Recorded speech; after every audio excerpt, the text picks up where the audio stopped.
Whenever I have a question that I need guidance on, I go around the corner into Jerry's office and I know I'm going to get phenomenal advice.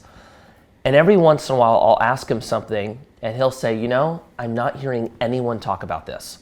And whenever he says that to me, I want to do this, basically ask the question and have him answer it so that all of you can hear and listen as well. And so that's what we're going to do today. And the question I asked him that sparked this conversation was around inflation. I know that's the question that all of us are asking. And as we watch kind of what the Fed is doing, we're trying to figure out how to plan for it and win a reasonable expectation on where interest rates land and when inflation will come back down to their, let's say, goal. So when I asked you that broad question, you said something along the lines of, because of this move towards deglobalization, that's inflationary in itself.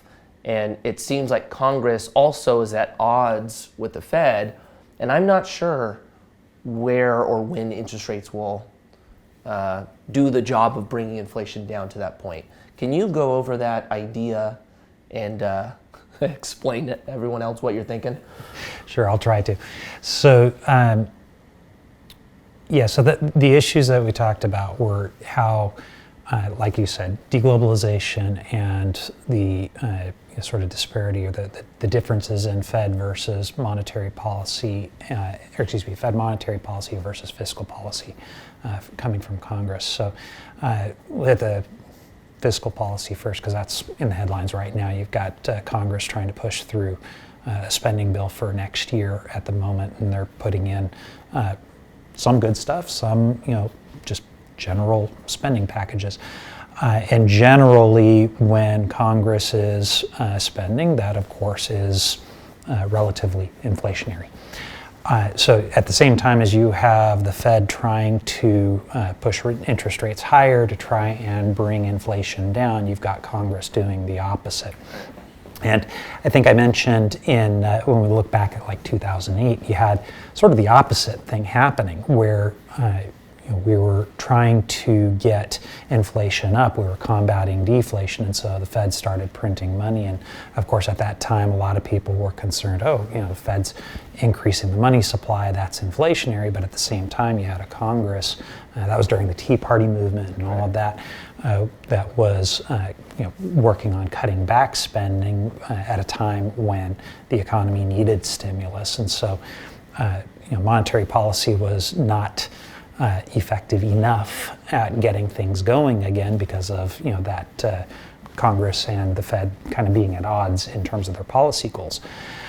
Well, now you have the opposite thing happening right now. And so as we're trying to bring inflation down and the Fed is raising interest rates, you have a Congress that's continuing to try at least to increase spending. And so you have that sort of combat happening. So that's one factor. How long does that continue? One of the big things that we were talking about earlier is the possibility that a change of control of Congress, rather than having the entire government on one side, having a split there, maybe brings down the ability to get those kinds of things passed and moderates that to some degree. So that's a possibility for next year, but at least for right now, that remains an issue. The other challenge that I mentioned, that's the part that I haven't really heard very many people talking about, Mohammed Al-Arian. I heard him mention it very briefly here recently, but he's the only one I've heard, was talking about the impacts of deglobalization. And so one of the things that happened starting back with COVID, when you started having the lockdowns, all the companies that have been outsourcing a lot of their operations, their manufacturing and things like that, are offshoring it. Well, that created real problems with their supply chain when the ports closed and all of that. So you couldn't get product delivered. So that kind of started a process of companies rethinking their policies as far as their entire supply chain. Then, that got compounded with the war in Ukraine and some of the various geopolitical events that have been transpiring in connection with that. Well, now you have ongoing supply chain disruption, and you know about the CHIPS Act, and trying to limit the transfer of technology to China, and things like that have companies rethinking everything. And so that's triggered some deglobalization. Some of those things are moving back onshore, which sounds good from an economic perspective, but that is inflationary. And then you also have just a ding to the overall aggregate supply of products. We're relatively less efficient while we're in this mode. We can't put out as much product as we used to, or at least we, on an escalating basis, we're not keeping up with trend. And so that is, on a relative basis, again, creating inflation.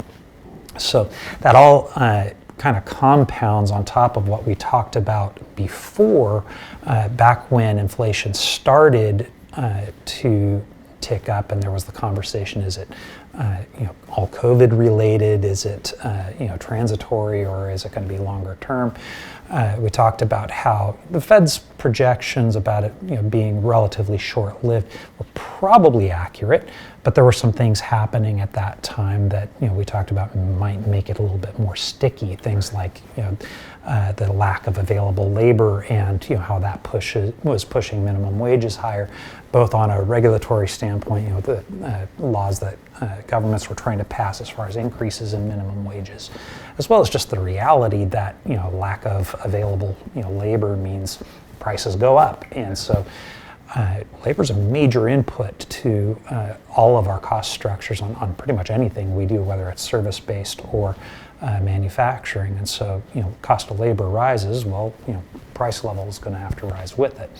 So there was that issue back then that's still persisting, and now we have these other issues on top of it. So all that kind of combines to form a picture where, unless some of those trends start to change, you have a generally inflationary environment that the Fed is trying to fight against.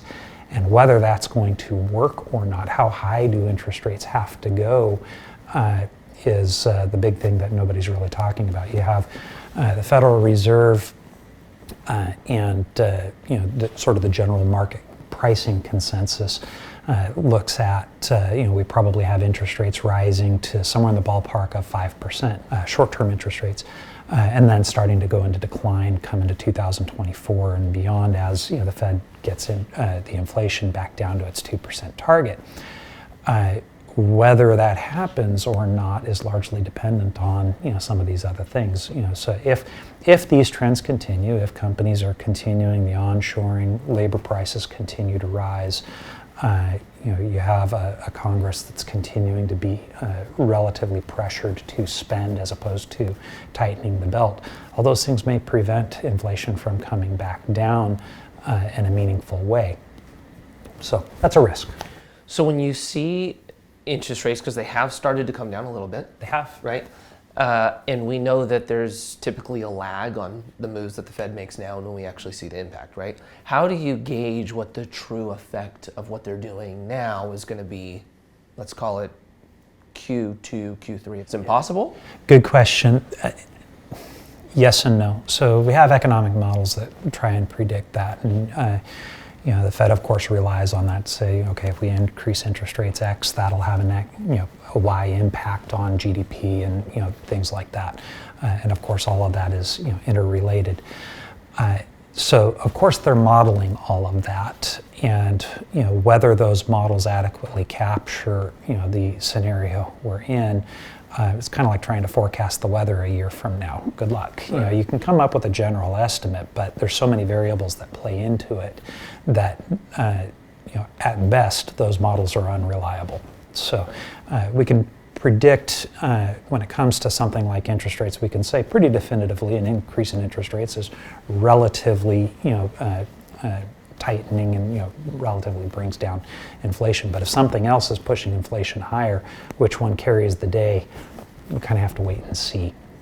So the Fed's been really aggressive in trying to raise the interest rates to try and, if anything, overcorrect. Of course, they want, you hear them talk about the soft landing and how they don't want a recession, but they're willing to risk the recession to make sure inflation gets brought down relatively quickly. They see inflation as the greater of the two risks. So I think the interest rate moves that we've seen so far are, again, very aggressive, and they will certainly have an impact. Really, the question is it enough? And we just won't know that until we get further down the road. Are we in a recession right now? I don't think so. It's the indications aren't there yet. You did have a lot of people talking about, okay, 2 quarters of GDP decline. That's technical recession. There's no such thing as a technical recession. The recession is not limited in its definition to 2 quarters of GDP decline. That was kind of a oversimplification of what it is. When you look at things like the labor markets and all of that, that's definitely not indicative of a recession yet. We still have a very strong labor market. Wage growth is on the rise, and people are losing some of that wage growth, or substantially all of it, to inflation, but they're still working. And that's one of the key elements of a recession is significant rise in unemployment, and that's what the Fed is worried about, not GDP tick down. Okay, so then let me ask you this, because there's going to be a lag on unemployment as well, right? What we're seeing, not with our company, but we are trying to hire right now. It's been somewhat difficult on our end. But then we're also seeing a lot of the bigger companies let go of kind of these huge swabs of employees. Are you anticipating that unemployment is going to rise from what we've been going through over the last 6 months, and we just haven't really seen the magnitude of it? Well, that's the Fed's goal. So, and I think they'll achieve it. They have the ability to keep on, squeezing down liquidity in the system until they get there. And so, and that's, I think, the thing that we worry about is in an environment where your price level is based on supply and demand. So a lot of people want to simplify that and say, okay, well, if we print money, that's going to create inflation. That's partly true. If we print money, that has an impact on supply and demand, which then has an impact on the price level. But again, there's other things that play into that. Well, if we have a pinch on the supply side, so our productivity is down by virtue of supply chain issues and companies reworking their supply chains, so their productivity is lower. American workers, we still haven't gotten back to the level of productivity we were at pre-COVID, and there's a lot of reasons for that. So, overall, our productive capacity is somewhat diminished. So, same amount of dollars pursuing less goods, prices rise. We know that from your basic economics. Well, we have more dollars, because we're printing money and all of that, all of the different things that happened during COVID, and that hasn't fully been removed from the system yet. Chasing less goods. So of course, inflation is high. Well, nothing's happened to fix the supply side yet. That's still a work in progress. And so the Fed, by raising interest rates, is basically targeting the demand side. You'll hear it referred to as targeting demand destruction. And that's really what they're trying to do. So they'll keep pushing those interest rates until they get there. And the way they do that is when they increase those interest rates, it affects borrowing costs, it affects access to capital, and all of that. And companies that are in growth mode and need external capital start to slam on the brakes and say, capital's too expensive, we're going to wait. They do layoffs, they freeze their purchasing goals and things like that. Well, okay, they stop buying stuff. Well, the companies that make the stuff, they end up going into layoffs, and it kind of works its way through the system like that. And so that's what they're trying to do. And so the question of will we see it? Yeah, I think we will. Okay, so that's a perfect segue. Are you predicting next year being the soft landing, or are you predicting it being pretty bad? Gosh. A prediction. Look, who knows? If I had to guess, I would say one of two things is going to happen. I think, well, no, that's not a fair thing to say. I would say the Fed is very good at what they do. Okay, they know they've got the best data that's out there, and I think that if it is possible to manufacture a soft landing, they will. Having said that, they don't have a great track record of that. And it's a very difficult thing to do. And so I think that the people who are looking out there and saying, I think a recession is probable, they have really good reason to say that. Anytime the Fed is tightening, there's always the risk that they push us into recession. More often than not, they do. And so it's pretty reasonable to assume they will again. Whether that happens in 2023 or 2024, that's the big question. And the labor market remains extremely strong and surprisingly resilient. Even with, you hear about companies doing layoffs, and yet it's really not showing in the numbers yet. You still have an imbalance between companies that are still trying to hire, or job postings that are out there still exceed the number of people looking for work. And so the labor market is still really, really strong.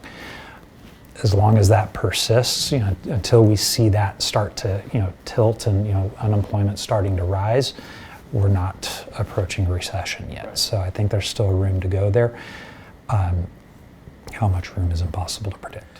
Okay, so knowing that we have kind of two groups of people that follow our brand or our content, I would say there's a big group that's getting started, and then we have a group that's more sophisticated investors.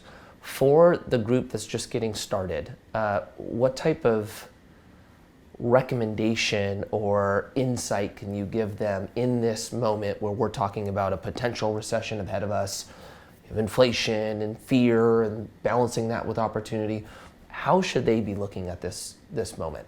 And consider the probably the investments or opportunity that they have available to them is probably going to be the stock market or private equity. They're not there yet, right? Yeah. Well, I'd say the big thing is don't fear it. Okay, a recession is just part of the business cycle. It's a normal thing. It happens. During your career, you're going to see it happen over and over again. So, and it's an important part of the process.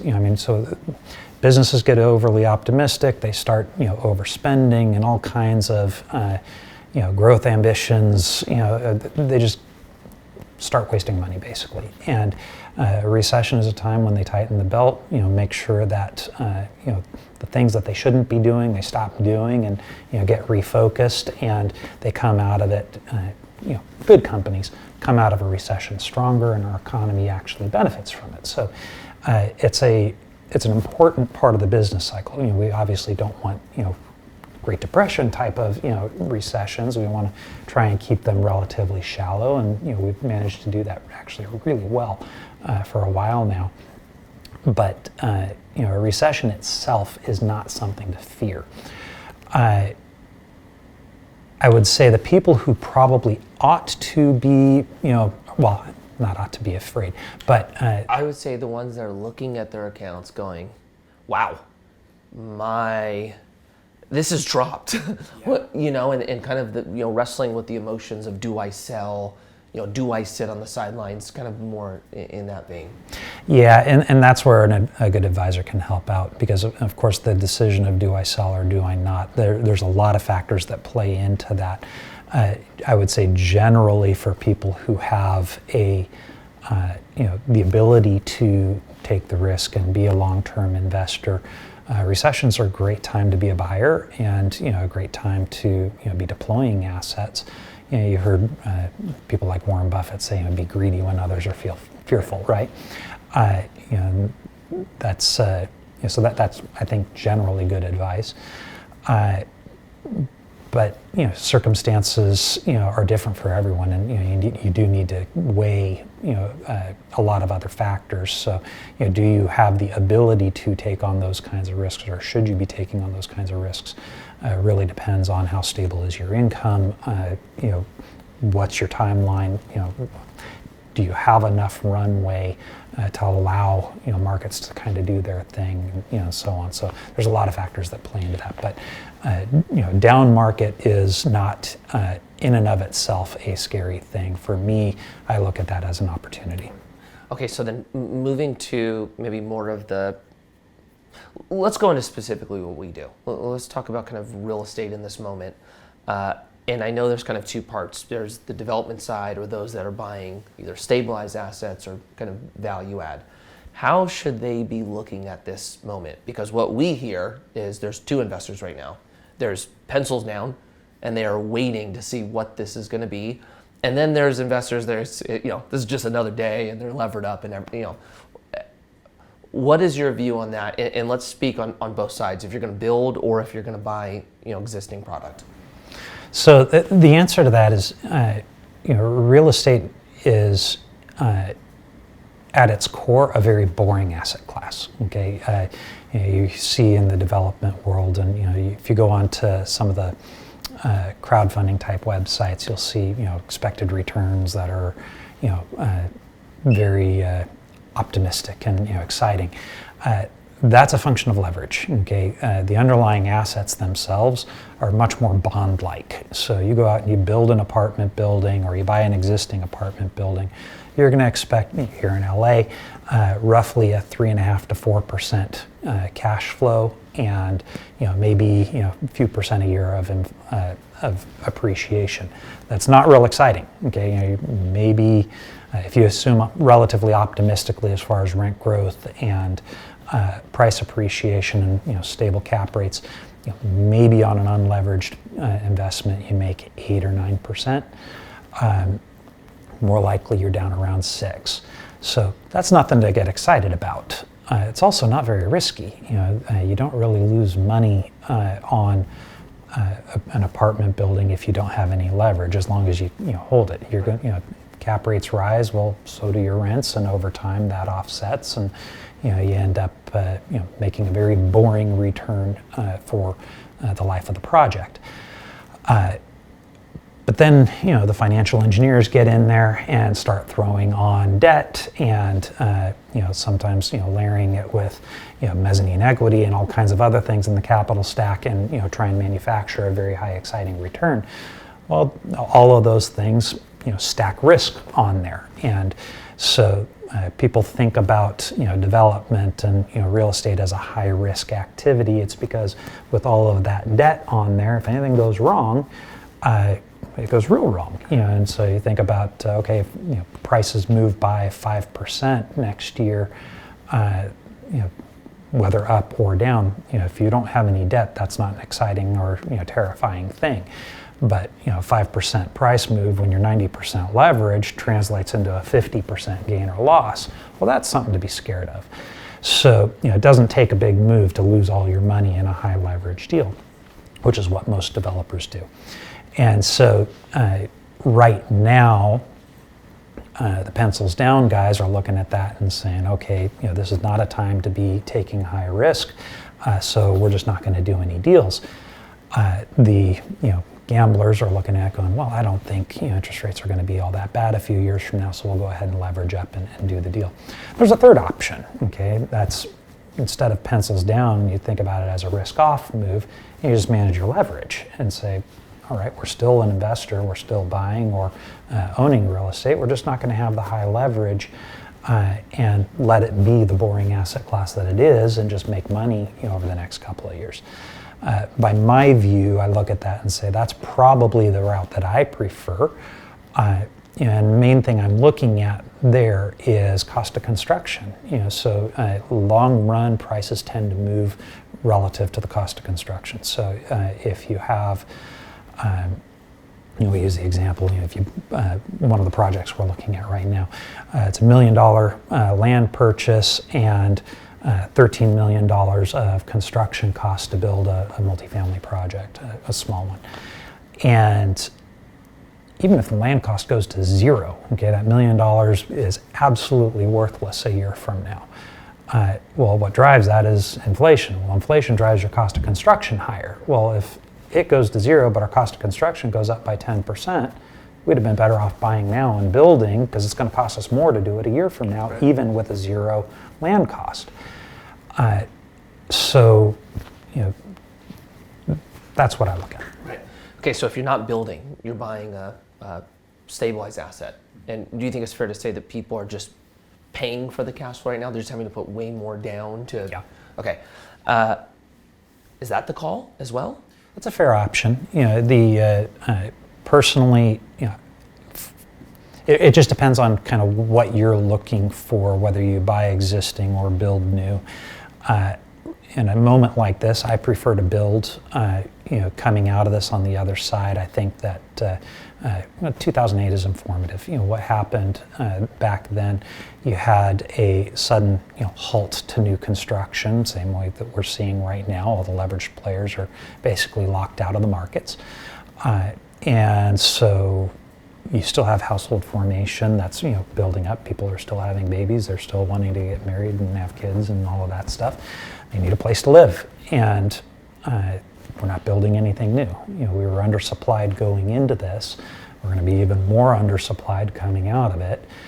People who own the assets will benefit from the rent growth that comes from that, and it'll take a long time for new construction to catch up. So I think owning assets, whether you're buying existing or building new, both make sense. What I like better about building new is you've got the nicest, newest project in the area.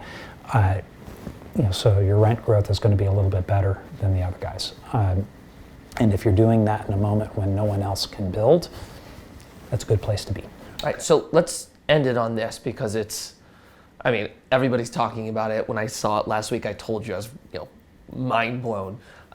With ChatGPT and like some of this AI product that, like, at least with this one was the first glimpse for me to go, oh my gosh, you can see where this is going to head.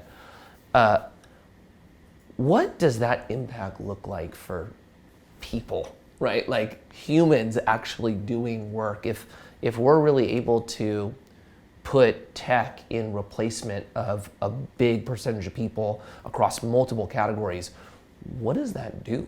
Like, what is the impact of that? That's a good question. I don't know.